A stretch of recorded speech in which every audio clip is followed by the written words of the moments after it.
अस्सलामुअलैकुम and again welcome to my channel. मैं हूं आपकी होस्ट राबिया अफजल।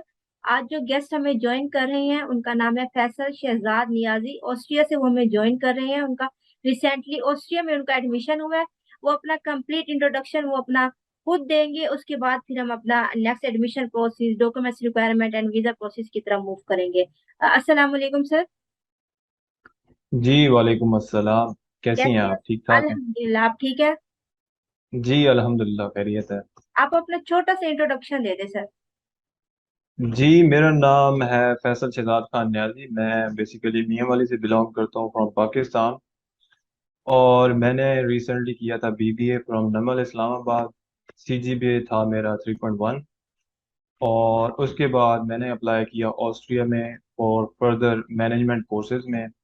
और मैंने एटलीस्ट 4 से 5 यूनिवर्सिटीज़ में अप्लाई किया, जिसमें से मेरा एडमिशन 3 यूनिवर्सिटीज़ में हुआ। और इसमें फिर मैंने चूज़ की यूनिवर्सिटी ऑफ इंसब्रुक। यहाँ पे जो मेरा कोर्स है वो है strategic management and innovation. Masters program है, 2 इयर्स के लिए है। तो उसके लिए अभी मैं आया हूँ रिसेंटली, मुझे अभी एक वीक हुआ है यहाँ पे। हम्म। तो ये मेरा इंट्रोडक्शन है। ठीक है, आप फर्दर मूव करते हैं। पासपोर्ट भी दिखा दें सर आप हमें। जी जी ज़रूर, मैं आपको पासपोर्ट दिखा देता हूँ। ऐसा ही वीज़ा मिलता है इस तरह का, जो कि आपको इनिशियली मिलता है, जिसको हम कहते हैं वीज़ा टाइप डी। ये ओके। होता है 4 महीने के लिए वैलिड। और फर्दर जो है आपको फिर आपका आरपी कार्ड मिलता है यहाँ पे जब आप अराइव हो जाते हैं। ओके सर, यानी हम अब मूव करते हैं ऑस्ट्रिया की तरफ। बहुत कम लोगों को ही पता होगा ऑस्ट्रिया में फ्री एडमिशन का। एक्चुअली मुझे भी इस चीज का आइडिया नहीं था। ये तो आपसे इंट्रोडक्शन के बाद मुझे पता चला कि वहां पर भी फ्री एजुकेशन होती है। तो हम सबसे पहला जो क्वेश्चन हम पूछना चाहेंगे वो ये है कि ऑस्ट्रिया में कितने इंटेक होते हैं। लाइक जैसे कि कुछ कंट्रीज में जस्ट वन इंटेक होता है, ऑस्ट्रिया में कितने एडमिशन इंटेक्स होते हैं? ऑस्ट्रिया में यूजुअली जो है वो 2 इनटेक्स होते हैं। यहाँ पे भी समर और विंटर वाला सिस्टम है। और कुछ स्पेशल प्रोग्राम्स हैं जिसमें वो यूनिवर्सिटीज़ की रिक्वायरमेंट डिफरेंट होती है, और वो साल में एक बार होते हैं, लेकिन वो बहुत कम है। वो स्पेशल काइंड ऑफ जिस तरह कोर्सेज होते हैं वो उनके लिए होते हैं। यूजुअली हर पब्लिक यूनिवर्सिटी या पब्लिक जो प्राइवेट यूनिवर्सिटी होती है, दोनों में 2 इनटेक्स होते हैं। ओके, अच्छा, इनके डेट्स बताएंगे आप सर कि कब कब ये इंटेक्स ओपन होते हैं? जी जी, डेट्स जो हैं समर के लिए जो डेट्स होती हैं वो यूजुअली ओपन हो जाती हैं अगस्त से। अगस्त, सितंबर, अक्टूबर, नवंबर एंड दिसंबर तक ये चलते हैं। ये भी वेरी करते हैं यूनिवर्सिटी टू यूनिवर्सिटी, लेकिन most of the time deadlines जो होती हैं आपके पास वो होती हैं दिसंबर तक। हम्म। उसके बाद फर्दर जो है यूनिवर्सिटीज आपसे आपकी लीगलाइज एंड वेरीफाइड डॉक्यूमेंट मांगती है, जो कि आपको चाहिए होते हैं फ्रॉम एम्बेसी। और फर्दर आपको 2 महीने और देती है, और फिर आपकी जो क्लासेस हैं वो मार्च से स्टार्ट हो जाती हैं समर के लिए। इसी तरह से विंटर के लिए उसके बाद आपके मई से फिर स्टार्ट हो जाते हैं आपके। और वो प्रोसेस चल रहा होता है आपका विंटर तक, एंड तक। तो इस तरह इनके दो जो है इनटेक्स होते हैं यूजुअली। अच्छा, हमें जो अप्लाई करने का जिनका प्रोसेस होता है, इनकी कोई एक सेंटर वेबसाइट जिसके थ्रू हमने सब यूनिवर्सिटी पे एट अ टाइम अप्लाई करना है, या ईच यूनिवर्सिटी में जाके उनके एप्लीकेशन पोर्टल के ऊपर हमें सेपरेटली अप्लाई करना होगा, सेपरेट जा जाके? इसका एक्चुअली सिस्टम ये है कि पहले जब कोविड आया था तो कोविड के दौरान ये सिस्टम था कि by post documents mostly universities जो है वो एक्सेप्ट करती थी। अब जो है मोस्टली यूनिवर्सिटी उनका ये प्रोसेस है कि आपने ऑनलाइन अप्लाई करना है। हर यूनिवर्सिटी पे जाके उनकी आपने पहले डेडलाइंस देख लेनी है। डेडलाइंस देख के फिर आपने ऑनलाइन ही अप्लाई करना है। हम्म। ऑलमोस्ट हर यूनिवर्सिटी अब जो है ऑनलाइन प्रोसीजर फॉलो कर रही है। हम्म। उसके बाद जब ऑनलाइन आपका प्रोसेस स्टार्ट हो जाता है तो फिर एक स्टेज आती है जिस पे यूनिवर्सिटीज आपको कहती हैं कि हमें आप लीगलाइज डॉक्यूमेंट भेजें हम्म। By post. तो वो स्टेज जो है वो 3-4 महीने बाद की स्टेज है। पहली स्टेज यही है कि आपने सिंपल ऑनलाइन करना है। कोई उसमें वो अलहदा कोई ऐसा सिस्टम नहीं है, या जहाँ से जस्ट लाइक यूनिसिस, जैसे यूनिसिस जर्मनी के लिए यूज होती है, ऐसा कोई सिस्टम नहीं। हाँ बिल्कुल, आपने डायरेक्ट हर जैसे यूनिवर्सिटी की वेबसाइट पे अप्लाई करना है। जैसे जर्मनी हो गया, नॉर्वे हो गया, डेनमार्क हो गया, इनका मोस्टली एक ही सेंट्रल पॉइंट हाँ होती है, जी हाँ हमें जी, अप्लाई इनके करना होता दरमियान में एक सेंट्रल बॉडीज होती हैं जो आपकी एडमिशन को फॉलो करती हैं। है। एडमिशन यूनिवर्सिटी के साथ लिंक होती हैं। वैसा ठीक। सिस्टम यहाँ पे नहीं। हम्म।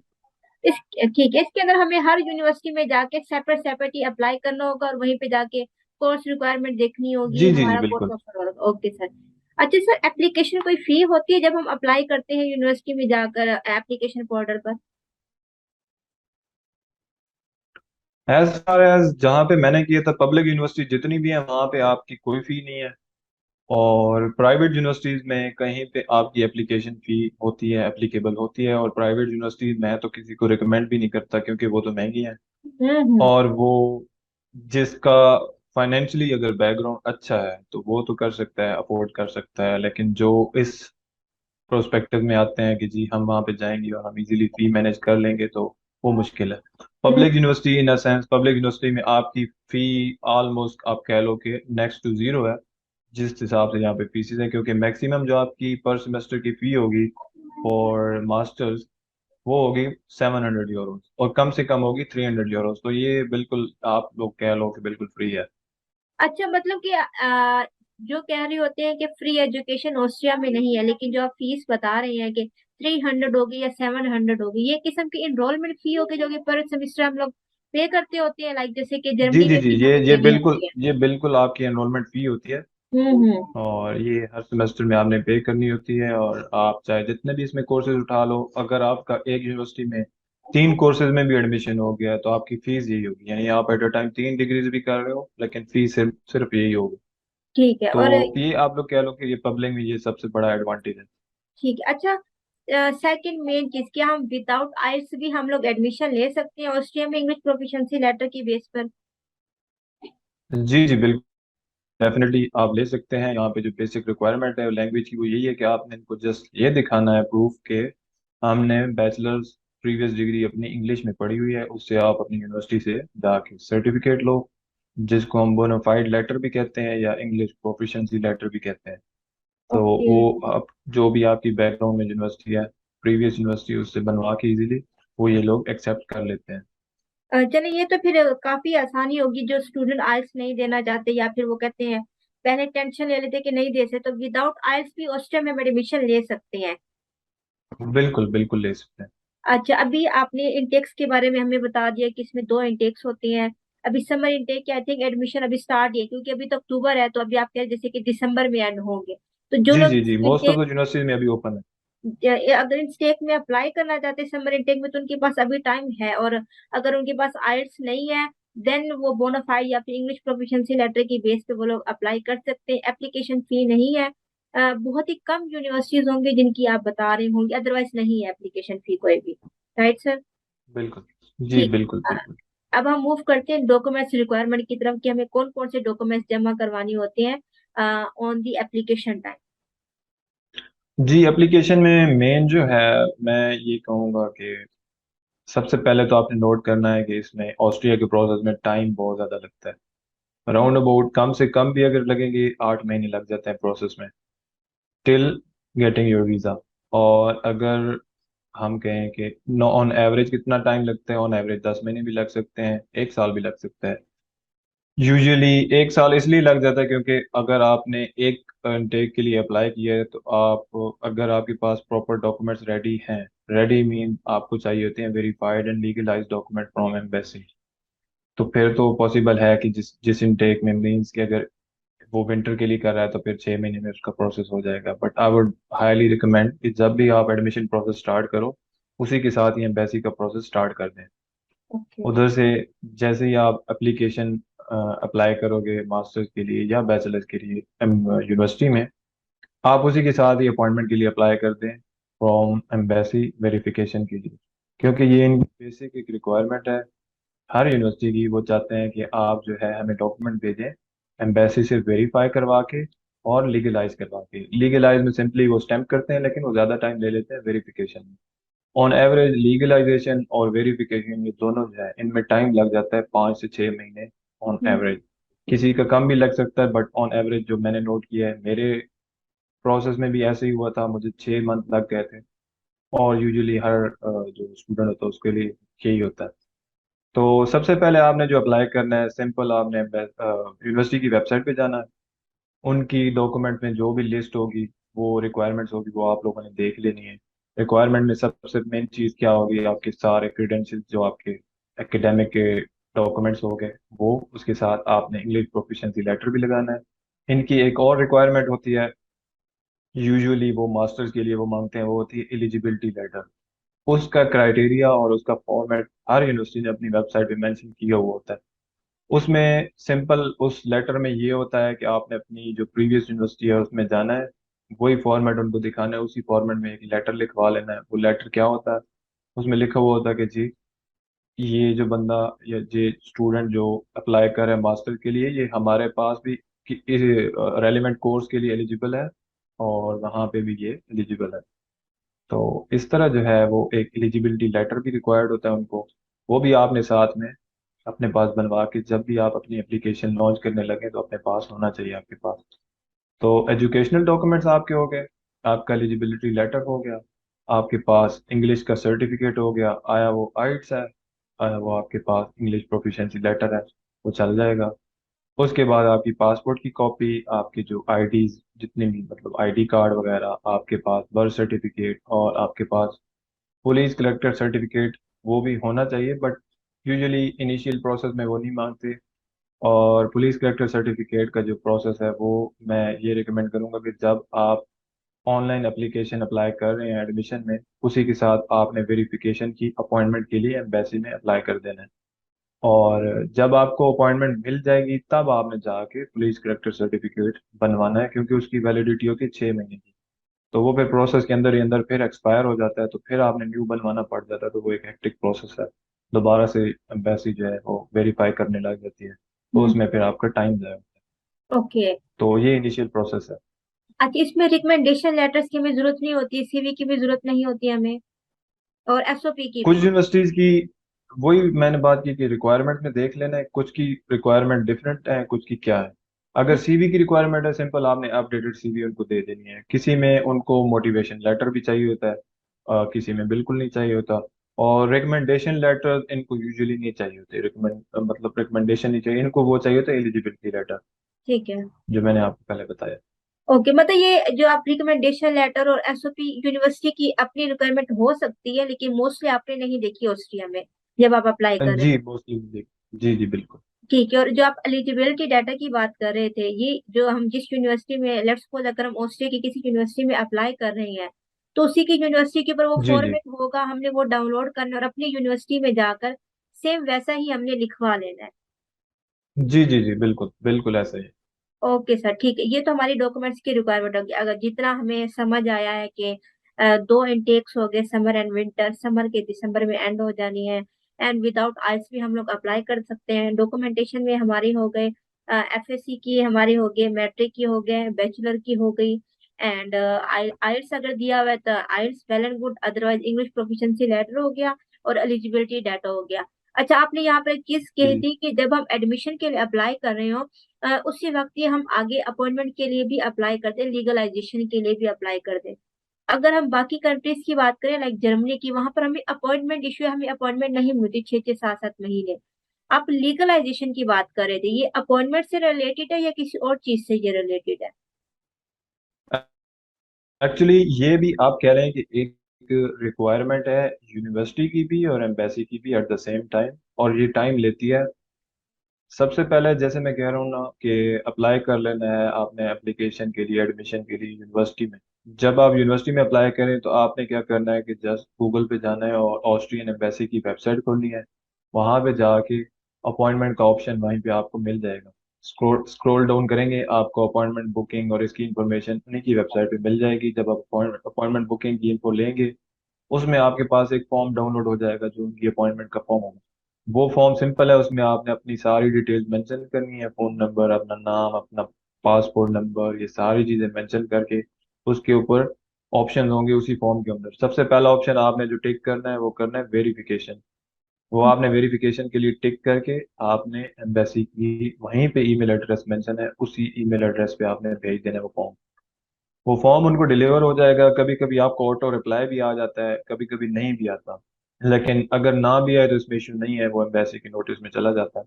आपने फिर वेट करना है, आपको अपॉइंटमेंट मिलेगी। पहली पहली अपॉइंटमेंट जो मुझे मिली थी वो तकरीबन 20 दिन बाद मुझे ईमेल आई थी एम्बेसी की कि ये आपने इस डेट को आना है वेरिफिकेशन के लिए। लेकिन ऑन एवरेज 1 महीने तक आपको लग सकता है रिप्लाई आते हुए। ठीक है, हम्म। 1 महीने बाद आपको ईमेल आएगी आपकी अपॉइंटमेंट की। और जो आपको ईमेल आएगी वो भी 10-15 दिन लेट की भी हो सकती है, महीना लेट की भी हो सकती है। सो अगर आपने अपॉइंटमेंट लेनी है तो आपको 1.5 से 2 महीना लग जाएंगे पहली अपॉइंटमेंट वेरिफिकेशन की लेने के लिए। फिर जब आपकी वेरिफिकेशन की डेट होगी जिस दिन, उससे पहले आपने अपने सारे डॉक्यूमेंट्स पहले तो वेरीफाई करवाए हुए हो। अगर तो आपकी एचईसी की डिग्री है तो एचईसी से वेरीफाइड हो। आपके जो जितने भी बोर्ड वाले हैं मैट्रिक और एफएससी, वो अपने अपने बोर्ड से जो है आपने अटेस्ट करवा के, आईबीसीसीए की इदारा है, वहां से भी अटेस्ट करवा लेने। वो आपके वहां से अटेस्ट हो गए। फिर जिस दिन आपकी वेरिफिकेशन की अपॉइंटमेंट होगी एम्बेसी की, उससे एक दिन पहले आपने अपने सारे डॉक्यूमेंट जो भी वेरीफाइड हैं और अपना birth certificate and police character certificate.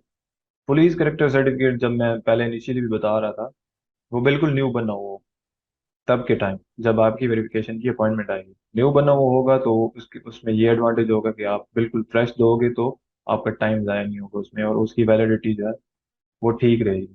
फिर आपने वो मिनिस्ट्री ऑफ फॉरेन अफेयर से अटेस्ट करवा लेने हैं, वो एक ही दिन में हो जाते हैं वहां से। ओके। जी, कीपिंग द फैक्ट कि आप अगर पहले पहुंच जाएं, सुबह सुबह जल्दी पहुंच जाएं, तो आपका टाइम बच जाएगा। हम्म। तो मोफा से आपने करवा लेने हैं। मोफा से करवा के नेक्स्ट डे जिस दिन आपकी वेरिफिकेशन की अपॉइंटमेंट है, आपने जाके एम्बेसी को सबमिट करवाने हैं। और वेरिफिकेशन की फी भी होती है। उसकी फी around about 23,000 Pakistani rupees.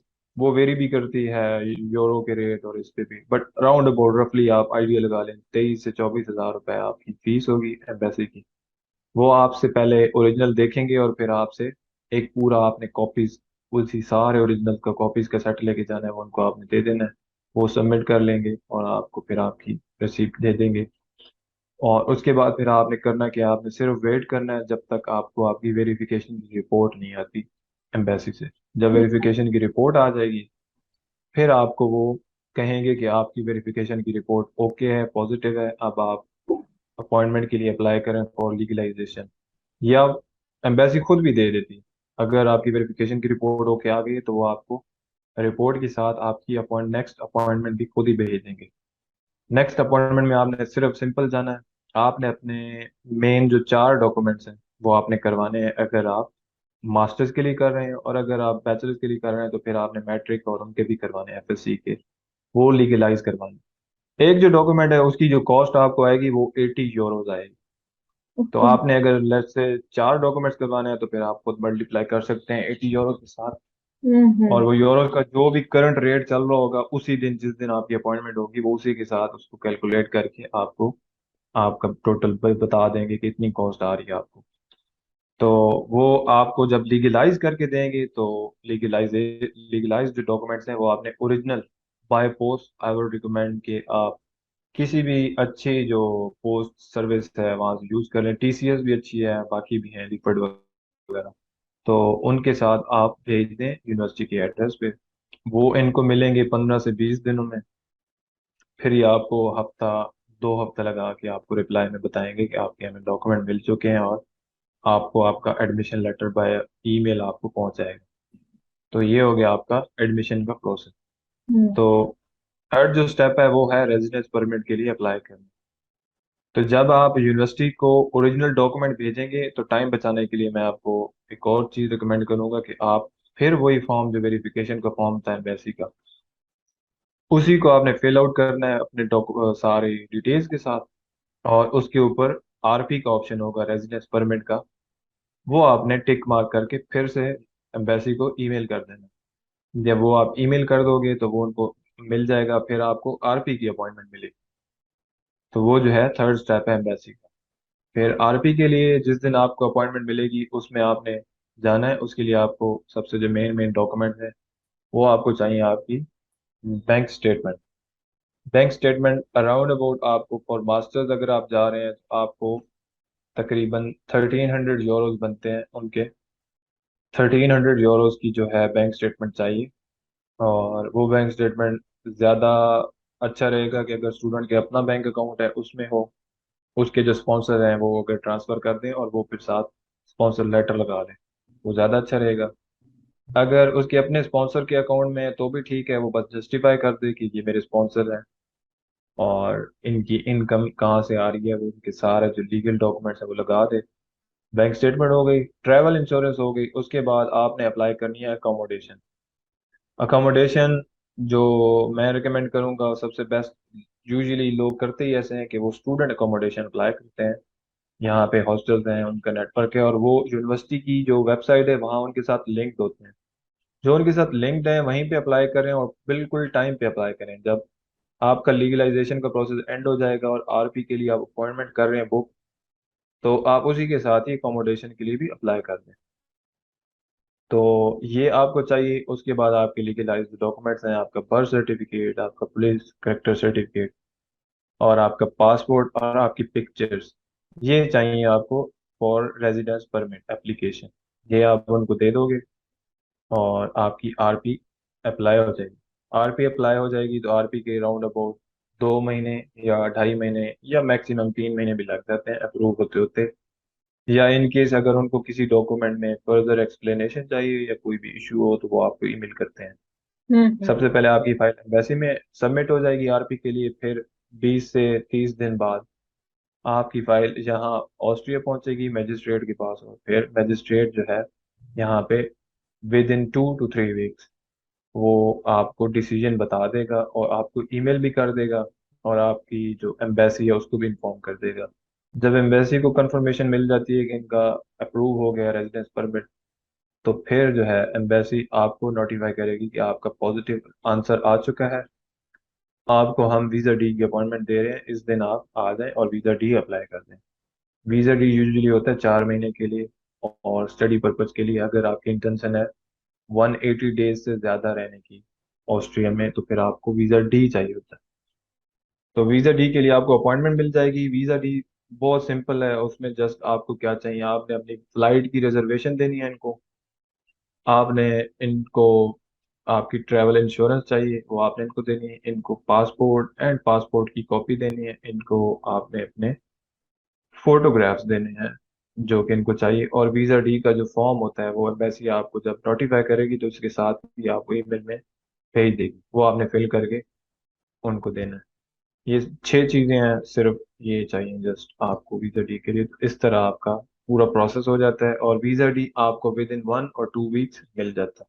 Hmm. Considering the fact कि आप जब अपनी फ्लाइट की जो भी रिजर्वेशन करवाओगे वो जब आपकी वीज़ा डी की अपॉइंटमेंट होगी उससे एटलीस्ट 2 वीक्स बाद की आपकी फ्लाइट की डेट होनी चाहिए। तो ओके। आपको विद इन 2 वीक्स आपको वीज़ा मिल जाता है। तो ये ये है ओवरऑल प्रोसेस। ये ओवरऑल तो काफी, वाकई में काफी लेंथी प्रोसेस था ये।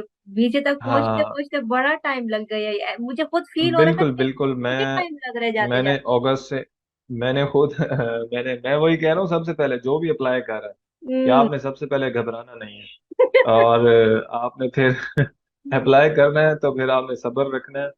आपका बहुत लेंथी प्रोसेस है वैसे। आजकल तो पाकिस्तानियों के लिए यूके के अलावा मुझे नहीं लगता कि किसी चीज़ का भी प्रोसेस बहुत लीनियंट होगा और बहुत कम टाइम टेकिंग होगा। हर चीज़ का जो है प्रोसेस लेंथी हो चुका है पाकिस्तानीज के लिए, हम्म। और ये भी बहुत लेंथी प्रोसेस है।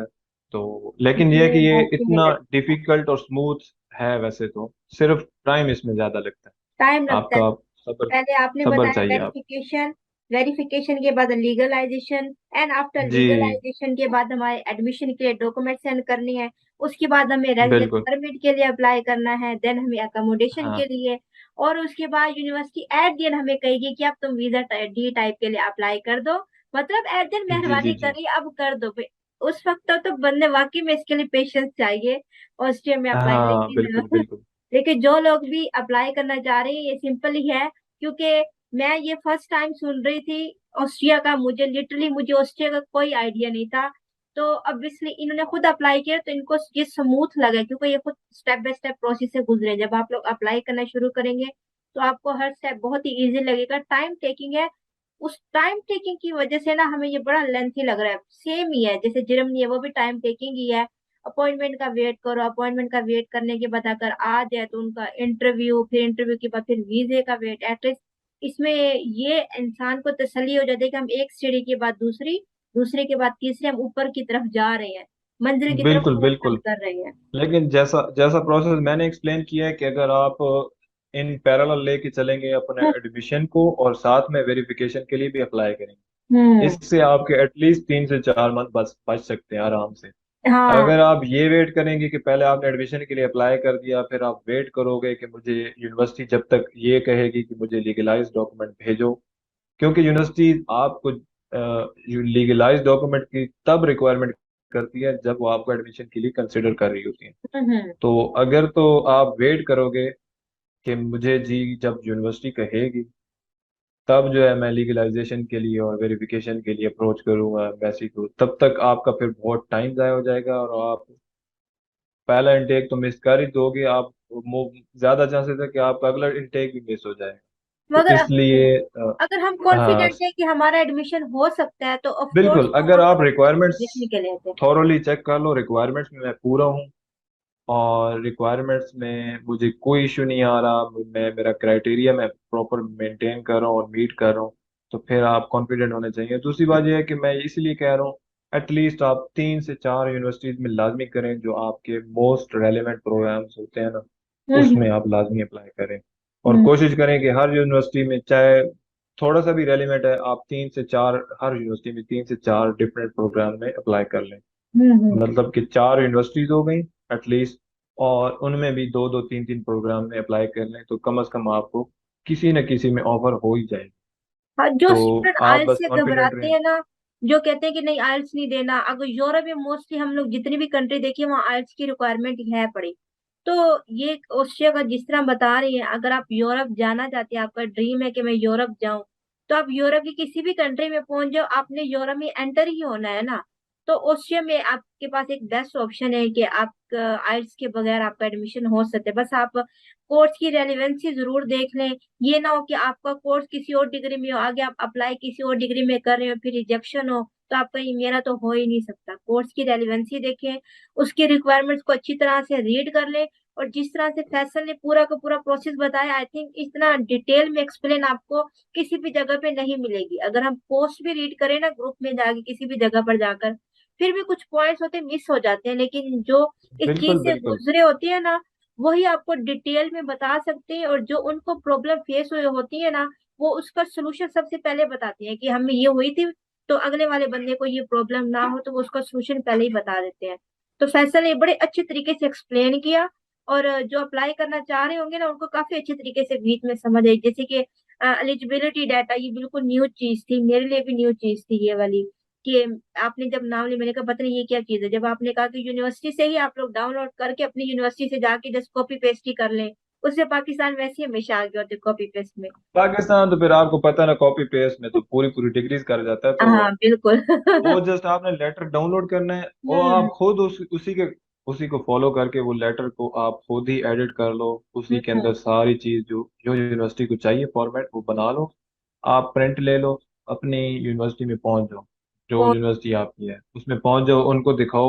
डिपार्टमेंट वालों से हो तो हेड ऑफ डिपार्टमेंट से बनवा लो, हम्म। या फिर जो आपके एकेडमिक्स या एग्जामिनेशन ब्रांच होती है वहां पे चले जाओ। जो भी आपको एक ऑफिशियल स्टैंप लग जाए उसके ऊपर, सिग्नेचर एंड ऑफिशियल स्टैंप, तो आपका वो चल जाएगा इजीली, उसमें और इशू भी नहीं उसके होगा। बाद बस अगला आपको प्रोसेस पता ही है। जब आप लोग एडमिशन के टाइम पे अप्लाई कर रहे हो, तो ये एक टिप होगी कि फैसल की तरफ से उसी टाइम ही आपको, अगर 100% कॉन्फिडेंट है कि एडमिशन मिल जाएगा, तो आप at a time he verification के लिए भी अप्लाई कर दे। जस्ट आपको मेल ही सेंड करनी है अपॉइंटमेंट लेने के लिए, वेरिफिकेशन के लिए। और आईबी हम किसी भी कंट्री के लिए अगर अप्लाई करें तो आईबीसीसी, मूफा और एचईसी, ये तो एक बेसिक रिक्वायरमेंट है जो कि हमें ये फुलफिल बेसिक है करनी है। बिल्कुल। तो बस verification, legalisation, then residence permit की होगी, फिर उसके बाद अकोमोडेशन का हो गया, एंड फिर वीजा हो गया आपका। तो ये इस तरह स्टेप बाय स्टेप बिल्कुल चलेंगे तो बिल्कुल। ये काफी इजीली हो जाएगा। अच्छा, ये सारा का सारा प्रोसेस होगी, इससे ये क्लियर होगा कि हमें किसी इंटरव्यू पे जाने की जरूरत नहीं होगी। सारा का सारा प्रोसेस हमारा बस बाय ईमेल ही चलेगा, ऑनलाइन ही होगा। बिल्कुल किसी बिल्कुल, इंटरव्यू इंटरव्यू आजकल यूनिवर्सिटी सॉरी यूनिवर्सिटीज भी नहीं ले रही हैं और एम्बेसी भी नहीं ले रही। कुछ कोर्सेज जो स्पेशल कोर्सेज होते हैं उसके लिए यूनिवर्सिटी आपसे इंटरव्यू रिक्वायर करती है, या आपको कहती है कि एक मोटिवेशनल वीडियो बना के भेज दो। लेकिन मोस्ट ऑफ द कोर्सेज में ऐसी कोई रिक्वायरमेंट नहीं है और एम्बेसी भी इंटरव्यू नहीं लेती। यूजुअली पहले लेती थी आरपी प्रोसेस, जब आप आरपी अप्लाई करने जाते थे तो वो एक छोटा सा आपसे इंटरव्यू हम्म। लेते थे। लेकिन अब एम्बेसी का कोई इंटरव्यू अभी तक नहीं हो रहा। तो जो लोग इंटरव्यू से घबराते हैं वो भी जो है ना, वो जरा हम्म। खुश बाश हो जाएंगे, वो बच जाएंगे। हाँ बिल्कुल। तो अच्छा, हाँ। आपने जस्ट ऑस्ट्रिया ही एक्सप्लोर किया? अगर सिर्फ ऑस्ट्रिया ही चूज किया देन व्हाई? क्या रीजन थी कि सिर्फ आपने ऑस्ट्रिया को ही चूज किया बाकी कंट्रीज के कंपैरिजन में? वेल, सबकी स्टोरी डिफरेंट होती है। वैसे मैंने भी यूरोप मेरी वैसे थी सेकंड प्रायोरिटी। पहली प्रायोरिटी थी कि मैं किसी इंग्लिश कंट्री में जाऊँ। हम्म। तो मैंने सबसे पहले ऑस्ट्रेलिया के लिए किया था, और मैं अनलकी इसलिए रहा कि क्योंकि जब मैंने अप्लाई किया तो तब एट द टाइम जब मैं वीजा अप्लाई करने लगा था तो तब कोविड आ गया, और कोविड की वजह से उनके बॉर्डर्स बंद हो गए। खैर, मुझे इसका आइडिया नहीं था कि ये कितना लंबा जो है वो अपना बॉर्डर्स को क्लोज रखेंगे। मैं समझ रहा था शायद 6 महीने बाद ये ओपन हो जाएंगे, तो मैंने वीजा अप्लाई कर दिया। लेकिन जब मैंने 1.5 साल वेट किया कि जी अब ओपन हो ही जाएंगे, लेकिन उनका कोई नोटिफिकेशन नहीं है, तो मैंने फिर अपनी एप्लीकेशन वहां से विड्रॉ कर ली। मैंने कहा मजीद टाइम वेस्ट करने की कोई ज़रूरत नहीं है। तो मैं यूरोप जो है वो सेकंड ऑप्शन कंसिडर करता हूँ। यूरोप में फिर मैंने जर्मनी, इटली और ऑस्ट्रिया को मैंने थर्ड नंबर पे रखा। और वही बात है, मैं ये चाहता हूँ इंसान को प्लान बनाने चाहिए, और A B C different plan होने चाहिए। अगर ए नहीं चलता तो बी पे चलो, ये नहीं है कि सिर्फ ए ही लेके चलो। हम्म। थर्ड प्रायोरिटी थी यूरोप में भी मेरी ऑस्ट्रिया की, और मैं पहुंच गया ऑस्ट्रिया में। तो क्योंकि तीनों का प्रोसेस यूरोप का थोड़ा थोड़ा सिमिलर ही था, इसमें थोड़ा सा मुझे एज ये मिला क्योंकि यहाँ पे मेरा आइट्स था मेरे पास, लेकिन एट द टाइम जब मैंने अप्लाई करना स्टार्ट किया तब मेरा आइट्स एक्सपायर होने के करीब था। और जर्मनी और इटली में जब मैंने अप्लाई कर लिया तो मेरा आइट्स तब तक एक्सपायर भी हो गया, तो उन्होंने मुझे कहा कि आप हमें आइट्स दो दोबारा से। तो ऑस्ट्रिया में जो है मुझे आइट्स का एडवांटेज ये हो गया कि मैंने यहाँ पे आइट्स भी दिया था और इंग्लिश प्रोफिशिएंसी लेटर भी दिया था, जो उन्होंने एक्सेप्ट कर लिया था। फिर मैं इसको थर्ड से टॉप पे ले आया कि अब ऑस्ट्रिया को ही लेके चलना। हम्म। तो इस तरह जो है मेरी जर्नी स्टार्ट हुई ऑस्ट्रिया के प्रोसेस में। फिर मैंने सेकंड पे साथ साथ जर्नी रखी उसकी जर्मनी के लिए। बट जब मेरा प्रोसेस हाफ से ज़्यादा हो गया ऑस्ट्रिया के लिए, तो मैंने जर्मनी और इटली दोनों को स्किप कर दिया। एक और एडवांटेज जो स्टूडेंट्स को बहुत अच्छा लगेगा वो ये है कि ब्लॉक अकाउंट आपको नहीं चाहिए ऑस्ट्रिया के लिए टिल हम्म। नाउ। जो मैं कह रहा था कि आपको स्टेटमेंट चाहिए, सिर्फ आपने प्रूफ ऑफ फंड्स दिखाने हैं कि मेरे पास इतना फंड है कि मैं 2 साल की डिग्री यहाँ पे अफोर्ड कर सकता हूँ। तो बस आपने वही शो करवाना है।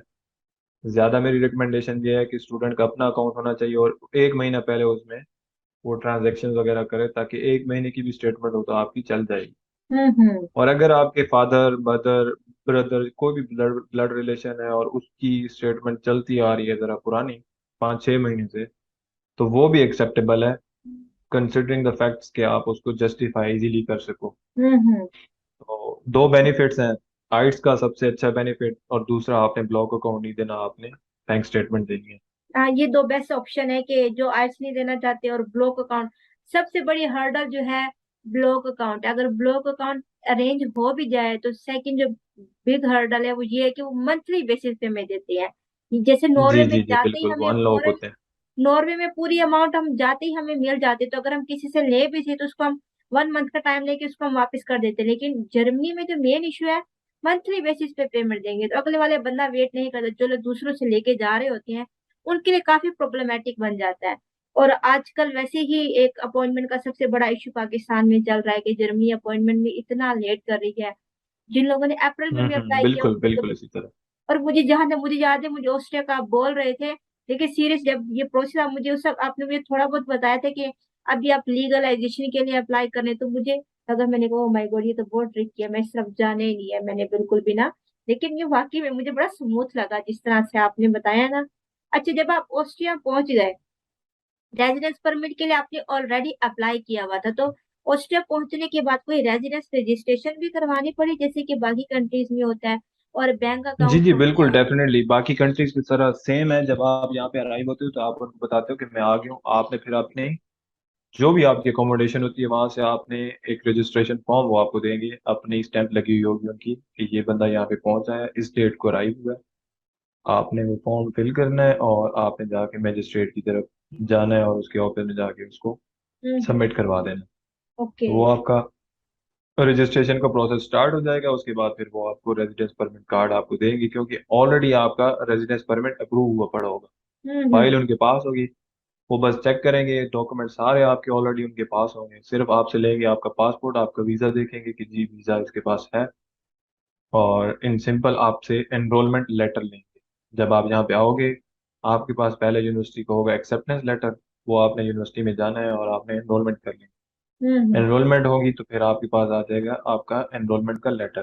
फिर आपने वही मजिस्ट्रेट को जाके वो और पासपोर्ट को देना है, और इन सिंपल वो जो है आपको अगली डेट बता देंगे कि इस डेट को आपने आके अपना कार्ड पिक कर लें।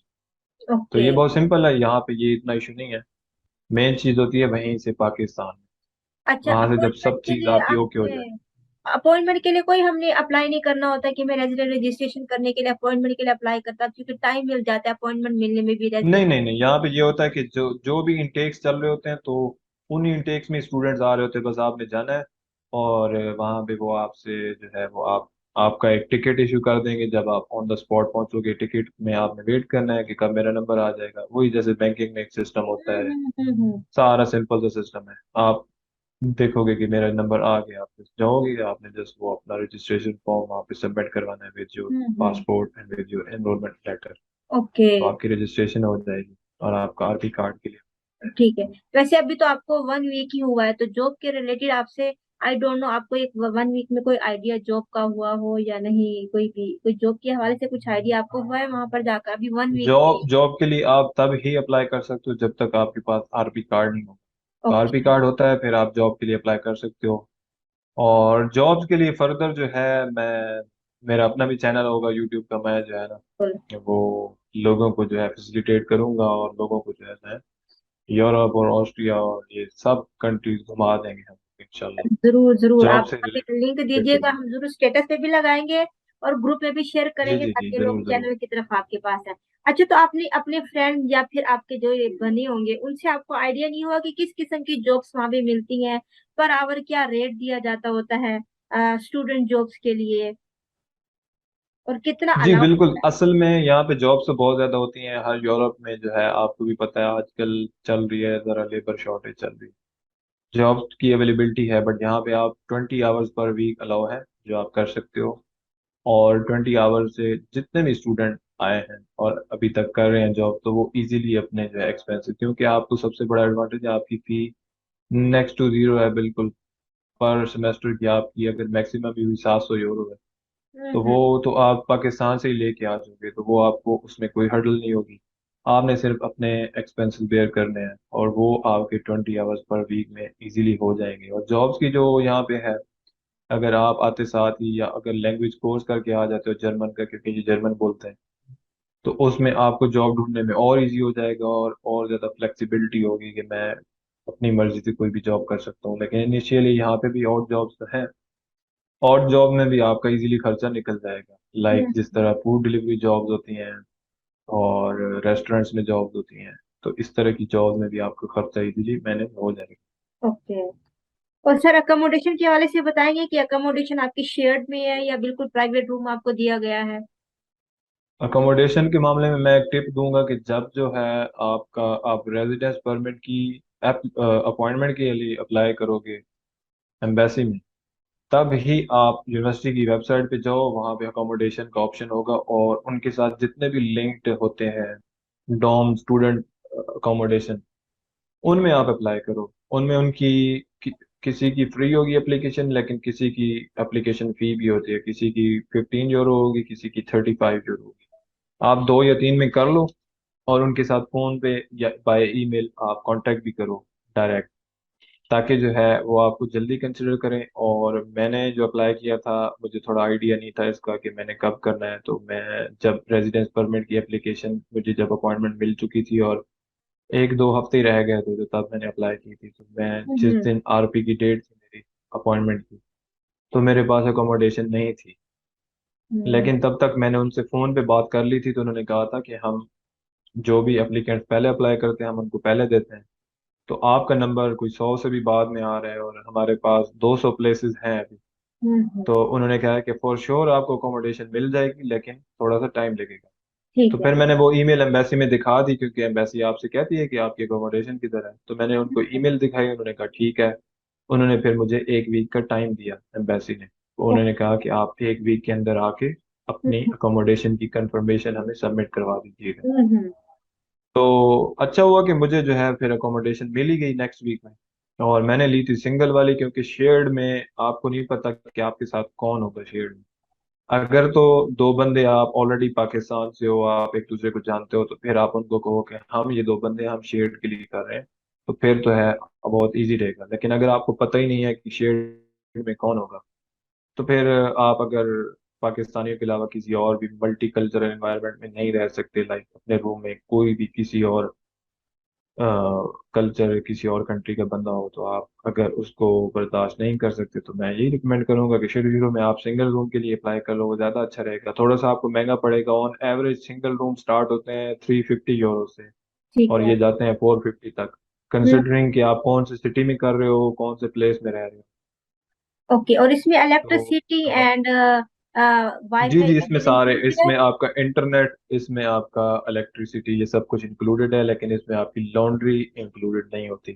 ओके। लॉन्ड्री के लिए इन्होंने आपको दी हुई होती है फैसिलिटी, लेकिन उसके लिए आपने पे करना होता है अपने कार्ड से।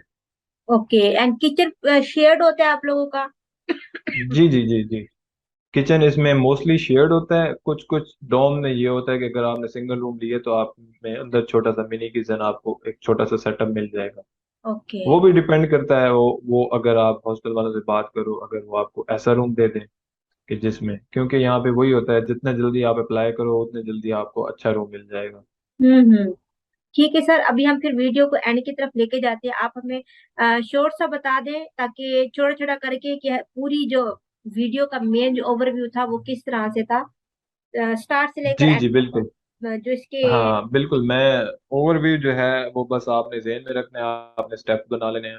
पहले स्टेप में आपने जो है एडमिशन के लिए अप्लाई करना है, और उसी स्टेप के अंदर ही आपने वेरिफिकेशन की अपॉइंटमेंट के लिए अप्लाई करना है।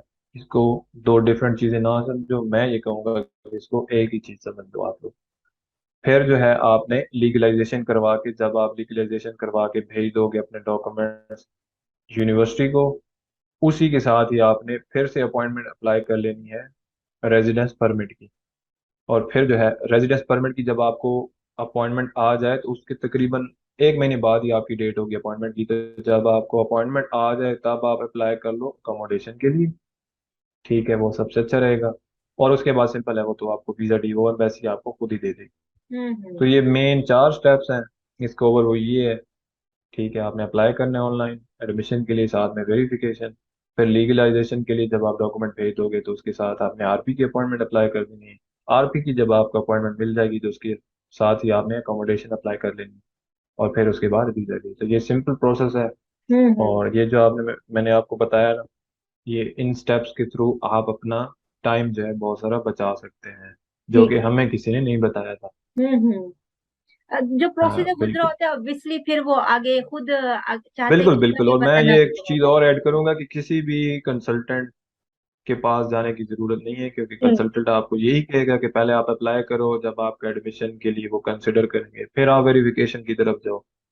तो इसमें आपका आराम से 1.5 साल लग जाएगा। फिर 1.5 साल जो है आप इतना वेट नहीं कर सकते, मुझे पता है। और आपके पाकिस्तान में पैसे तो भी फिर वेस्ट वैसे नहीं है क्योंकि कंसल्टेंट ने सेम वही पैसे काम भी किया वेस्ट है। हैं बिल्कुल, और आपको जो है वो सही से गाइड नहीं करेंगे, तो इसमें कोई सारा फायदा नहीं काम है। उन्होंने इसमें आपसे फेसबुक के ऊपर करवाना ग्रुप होता बना है। हुआ है। बिल्कुल, उन्होंने आपसे सारा बिल्कुल काम बिल्कुल। करवाना होता है और बस आपसे लेके उन्होंने बस अप्लाई करना होता है, जो कि आप खुद भी कर सकते हैं बिल्कुल ही। ठीक है बिल्कुल, सर। वो आपसे सिर्फ आपसे पैसे ले रहे हैं सिर्फ मशवरे के, हम्म। और वो मशवरा जो आपके काम भी ना है, तो मशवरा हम लोग दे रहे हैं फ्री में। हाँ बिल्कुल। तो लेकिन इन अच्छा रिटर्न बंदा वही आपसे है हम जो ये दुआओं मशवरा की दे। उम्मीद रखते हैं सर। इन रिटर्न हम लोग आपसे दुआओं बिल्कुल। की उम्मीद रखते हैं, जो कि दुआएं सबसे बस, ज्यादा कॉस्ट एक्सपेंसिव हम भी होती है। कहेंगे कि हमारे लिए भी दुआएं करें, और हमारी तो दुआएं हैं ही हैं कि अल्लाह पाकिस्तान जो है ना, अल्लाह पाकिस्तान को कामयाबियां दे। और आमीन मैं आमीन। तो ये कहूंगा कि पाकिस्तान के ऐसे हालात बन जाए कि लोगों को वहां से भागना ना पड़े पाकिस्तान छोड़ के। आमीन आमीन। ये तकरीबन हर हाँ। किसी की सेम यही दुआ है कि पाकिस्तान के हालात जो आजकल चल बिल्कुल रहे हैं बिल्कुल, ना, कि यही वो बात। बेहतर हो जाए।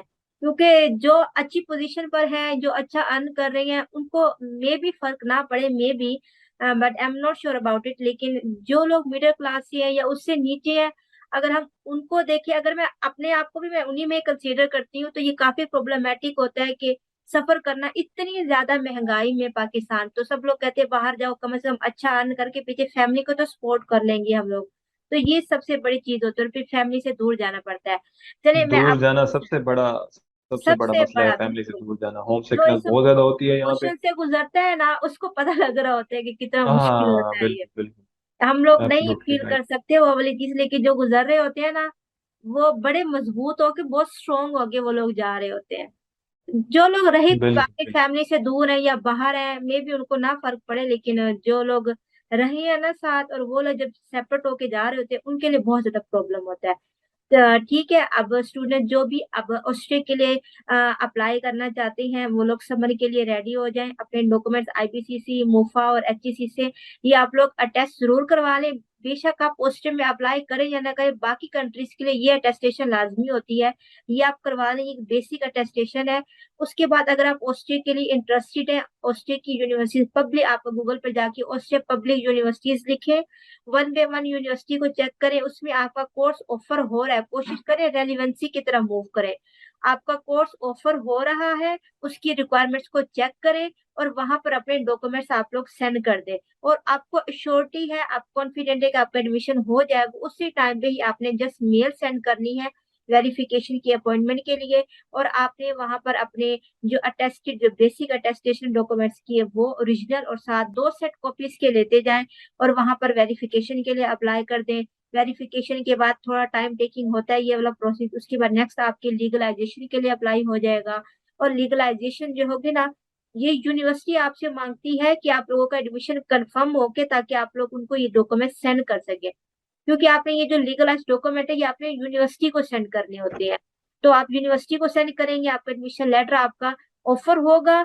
और उसके साथ आपने रेजिडेंस परमिट के लिए भी अप्लाई करना है, अकोमोडेशन का भी मेन इशू होता है, अकोमोडेशन के लिए भी आप लोगों ने अप्लाई करना होता है। उसके बाद आपका वीजा डी टाइप आपको इशू हो जाता है। जो सबसे अच्छी चीज इसमें है, ब्लॉक अकाउंट की कोई टेंशन नहीं है इसके अंदर, जस्ट बैंक स्टेटमेंट है, वो हम पाकिस्तान में इजिली बना सकते होते हैं, उसमें हमें ज्यादा प्रॉब्लम नहीं होती। सेकंड में चीज, आइल्स नहीं आपको देना पड़ेगा, विदाउट आइल्स भी आपका एडमिशन हो सकता है। और तीसरी चीज, ऑस्ट्रिया भी यूरोप में ही है, एंटर ही होने यूरोप के अंदर, तो ऑस्ट्रिया ही से यूरोप के थ्रू में, ऑस्ट्रिया के थ्रू ही एंटर हो जाए। बाकी कंट्रीज तो आपको फ्री मिलेंगी ना, बाकी पूरा यूरोप घूमे इसी वीजे के अंदर। और जॉब के हवाले से भी सर का जो चैनल अभी स्टार्ट होगा, उसके ऊपर वो आपको डिटेल्ड में जॉब्स के बारे में भी बताएंगे, पूरा ऑस्ट्रिया भी घुमाएंगे। जी जी, मैं तो इंशाल्लाह हाँ। बिल्कुल आपको, मैं तमाम ऑडियंस को जो है मैं डिटेल में जॉब के बारे में बताऊंगा, ऑस्ट्रिया भी घुमाऊंगा आपको, हम यूरोप भी घुमा देंगे। तो ठीक हो स्टे गया। ट्यून, आपने मेरा चैनल जो है वो शेयर करना है। अभी मैं जो है तमाम यहाँ की लीगल प्रोसेसेस में और अपनी जो है वो स्केड्यूल में थोड़ा सा ना हम्म। अपने आप को एडजस्ट कर लूँ। जैसे ही मेरा स्केड्यूल एडजस्ट हो जाएगा तो इंशाल्लाह जो है, ऑलरेडी मेरा चैनल बना हुआ है लेकिन अभी मैंने उस पर ऑफिशियली कोई भी वीडियो अपलोड नहीं की। हम्म। और होपफुली 1 महीने में मेरा चैनल एक्टिव हो जाएगा और मैं जो ठीक हो गया। है रेगुलर वीडियोस बनाना स्टार्ट कर बस सर आप जल्दी से दूँ वहां इंशाल्लाह। सेटल हो जाए, फिर उसके बाद हम लोग भी आपके चैनल का वेट करेंगे, ऑस्ट्रिया को घूमने के लिए हम भी रेडी बैठे, ताकि हम भी आपकी जरूर तरफ जरूर से। इंशाल्लाह। Thank you so much sir, आपने टाइम इंशाल्लाह। निकाला, यू क्योंकि वहां वेलकम, पे यू जाके वेलकम। टाइम निकालना बहुत मुश्किल होता है, और वो भी 1 वीक आपके पास था, इतने सारे काम थे, लेकिन फिर भी आपने स्टूडेंट्स की हेल्प के लिए आप आए। आई एम श्योर स्टूडेंट्स को काफी ज्यादा इसमें से वैल्यूड इंफॉर्मेशन मिली होगी। हमारी नेक्स्ट वीडियो जो है वो कंपैरिजन पे आने वाली है, फिनलैंड और नॉर्वे के कंपैरिजन पे बनाने लगे हैं। कुछ पीएचडी के स्टूडेंट्स हैं जिन्होंने मैसेज किया कि हमें पीएचडी के ऊपर हमें गाइडलाइन चाहिए, जो लोग वहां पर जा रहे हैं पीएचडी के लिए, वो हमारे लिए वैल्यूएबल है या नहीं है, किस रिसर्च की तरफ हमें मूव करना चाहिए। उसके लिए भी ऑलरेडी हमारे पास 3 पीएचडी के स्टूडेंट है, बहुत ही ज्यादा उनकी अमेजिंग जर्नी है। तो वो लोग भी आप लोगों के साथ शेयर करेंगे अपना एक्सपीरियंस। हम फिर वीडियो को यहीं पे एंड करते हैं। दुआ में आप लोगों ने याद करना है, और चैनल को सब्सक्राइब करना नहीं भूलना। Thank you so much. Allah Hafiz sir. Allah Hafiz.